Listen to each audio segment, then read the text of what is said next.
been ridiculous without you.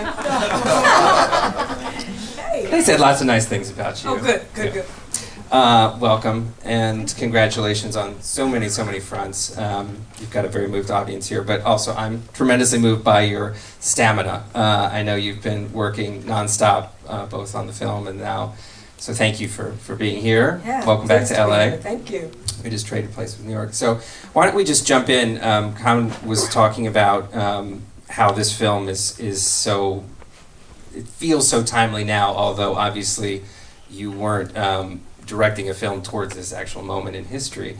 But now that it has become political in a way that maybe you hadn't anticipated or couldn't have anticipated, necessarily would have been at the forefront of thinking. I mean, violence in the community of police against black men is not a new thing, but that's certainly something that obviously people are talking about now. So there's this risk or potential, I'm wondering how you see it, for the film to become political in a way that isn't even about its own history. It's about a contemporary moment. And how you see this opportunity, either being an evangelist through your movie or actually maybe try and hold back and say this is actually its own thing that is living in this moment. Interesting. Happy to be here. Thanks, everybody. Sorry for these people over here that I can't see very well. Hi, y'all. How you doing? No, I mean, what an honor to have a piece of art that might speak to this very rich, very robust cultural moment that we're in. I know that in my adult lifetime, I haven't seen, felt this kind of activist energy, people taking to the streets spontaneously, in organized way, spontaneously, organically, around these incidents in such a consistent manner. I mean, these protests have been going on since August. I mean, this is something different, and they keep growing and morphing, and they're taking on different forms. And it's not a person-led movement like King or Malcolm X or Panthers or Kennedys. It's a people-led movement. It's happening organically, social media, and there's something about it that it's just beautiful and tragic, and I don't know. There's some momentum happening there, and so for us to be able to add our piece to the pie, maybe. And add to the conversation in some way is a complete honor. So I think to be political is a good thing if we're fitting into that. We're not, allergic to any of that. No, we're in it. Yeah. I definitely think certainly. I mean, it's far from a documentary, but it does read like a tutorial on nonviolent activism in a way. So. As we were talking about developing these characters, and Carmen especially was talking about your great leadership and Carmen in developing the relationship between those two characters. Any anecdotes you want to give about helping to make real in your narrative these iconic figures? We talked a little bit about that. Yeah.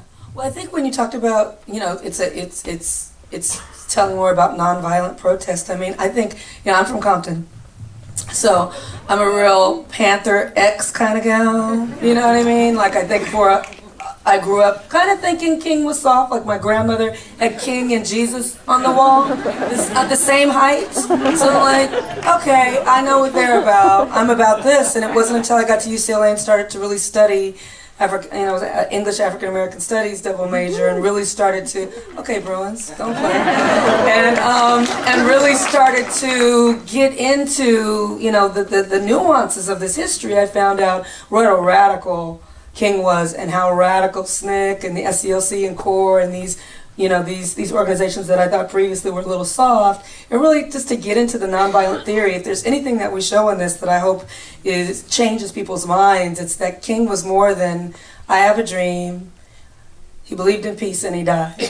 Because it really is about as much as people really, really know and really embrace. And so there was so much more to him. He was a man of faith. He was sometimes unfaithful. He had ego. He was guilty about this whole thing. People died on his watch during these 3 months. He was a prankster. He was, he had a very complicated relationship with this beautiful woman who most people don't know. She was a little bit older than him. She brought him into the movement. A lot of what he got from her. That's on the margins of the history book. So just to kind of imbue the story with all that nuance that it's a shame has been disappeared. You know what I mean? He's just been so smoothed over and homogenized in my mind that if there was anything that I learned from my studies, and that's what I poured into this, and hopefully you come out of it thinking differently about him and all of the people of the civil rights movement and what we come in peace, what that really means and what it really took. Yeah. I think the other remarkable thing, at least for me, about this is that wasn't anecdotes. You had asked for funny anecdotes. No, we'll get there. Fist in the air. That's okay. I'm sorry. I just want to give a little bit of time to the amazing construction of this film, which, again, I mentioned in the intro. One of the remarkable things is that this is actually a great work of cinema, and I want to give a shout out to Bradford Young, your cinematographer, who I just think incredible work has been doing it. But you chose to tell the story on both an intimate scale and a grand scale. I mean, there are moments of both, right, where it's really, and I think comes through very much through Bradford's work with the intimacy of the camera and a lot of scenes when you might have expected kind of more grandiosity. How much of a balance did you all talk about between that intimate scale and the grander scale that the let's say the story might seem to want? Yeah, I mean, it was Bradford Young being able to kind of balance the epic and the intimate. With Spencer Averick, our editor, some really, really fine editing in this. It's incredible work from him, from Jason Moran, the composer, from Morgan Rhodes, the music supervisor, who I gave a challenge to of, I want all music from 1965. She was like, okay. I said, no hits. She was like, okay, all right, no hits. All B-sides and deep cuts. She was like, okay, I got it. And then I said, voices I know, but songs I don't know from those voices. And she was like, you know what? You're doing a lot. But she gave it to me, and you hear these great voices in it. And yeah, so all of, what's that? And you have $5.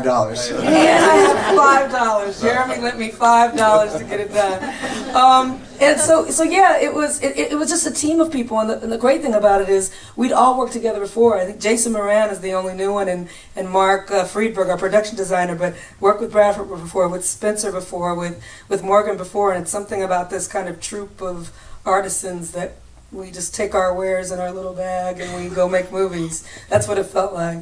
Even though we were making films with like really accomplished people, they let us do our thing and do it our way. So it was wonderful. But within that, you add the craftspeople and the department heads to the artists, the actors. Yeah. And so yeah, to be able to have Bradford. You need someone like Bradford who can hold Common in a frame with James Orange's character, Omar Dorsey, yeah. Very, very, very dark brother, to hold them in the same frame with one another. Yeah. When they all walk into that kitchen, Richie Jean's kitchen, they're trying to stir her grits, right? And you have all these brothers of all these different shades, all these different hues walking in.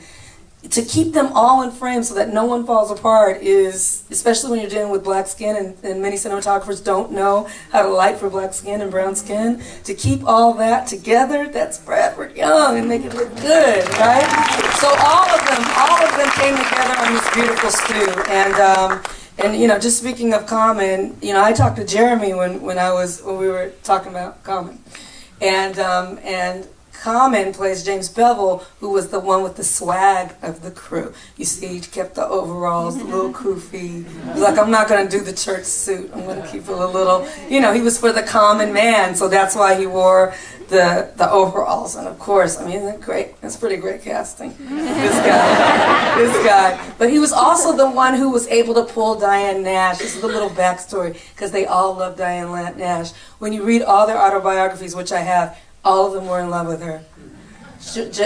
John Lewis, when he walked on the set, the real John Lewis, he walked up to Tessa Thompson and he said, I was in love with you. The actress, she says, yes, I know. So just that little bit there, we needed someone that can bring in just that fire of Jim Bevel, because he was a fiery activist, but also had a little swagger, so Common was perfect for that.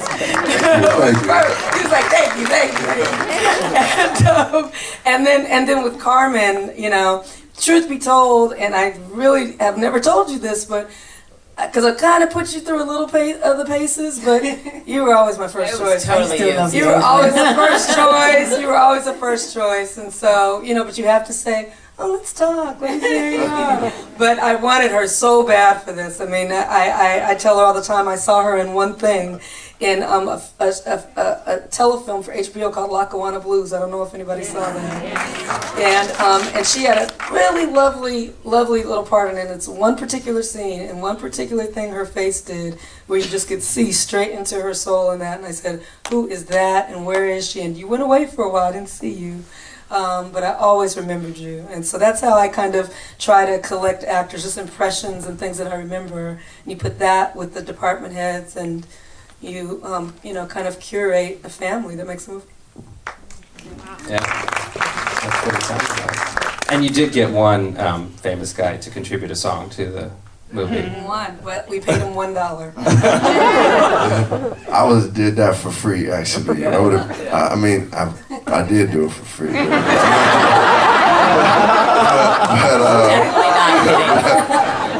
But It's true. all I can say is, I'm so honored to be able to contribute a song to this film because, Martin Luther King already was one of my heroes, and then to get to know the people of this movement even more. Because, as an actor, getting to go through this process, and Ava was blessed us with the opportunity to meet, like, Ambassador Andrew Young, and to have him and John Lewis, speak to us. So it was like really getting to know heroes and even getting to know some people who I wasn't as familiar with.